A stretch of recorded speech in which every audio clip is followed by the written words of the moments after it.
Maintenant, on regarde les Chytridiomycota. Les Chytridiomycota sont soit saprotrophes ou parasites et sont retrouvés dans les eaux et les sols. Une des choses qui les rend fascinants, c'est que ce sont des acteurs majeurs pour réguler les efflorescences d'algues. En plus, ils sont abondants dans des biotopes inhospitaliers tels que les sédiments marins profonds et les régions froides, incluant les toundras, les lacs glaciaires ou même la neige d'altitude. Il est possible de garder ces organismes en laboratoire, dont l'organisme modèle des Chytridiomycota, Spizellomyces punctatus. Il y aurait environ 20 espèces réparties dans 8 genres.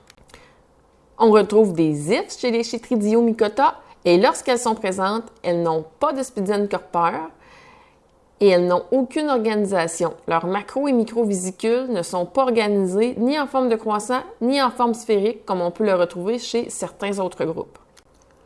Leurs macro- et microvésicules sont quand même concentrés à l'apex. Les Chytridiomycota ont la présence de zoospores uniflagellés, donc avec un seul flagelle postérieur.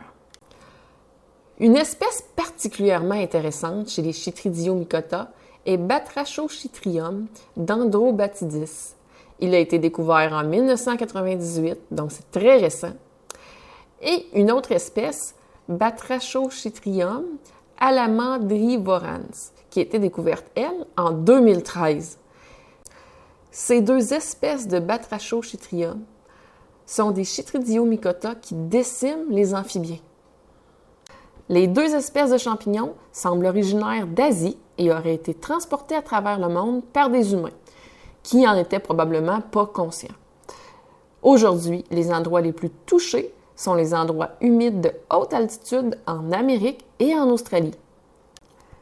501 espèces d'amphibiens sont touchées par ces champignons, dont 90 sont présumés d'extinction.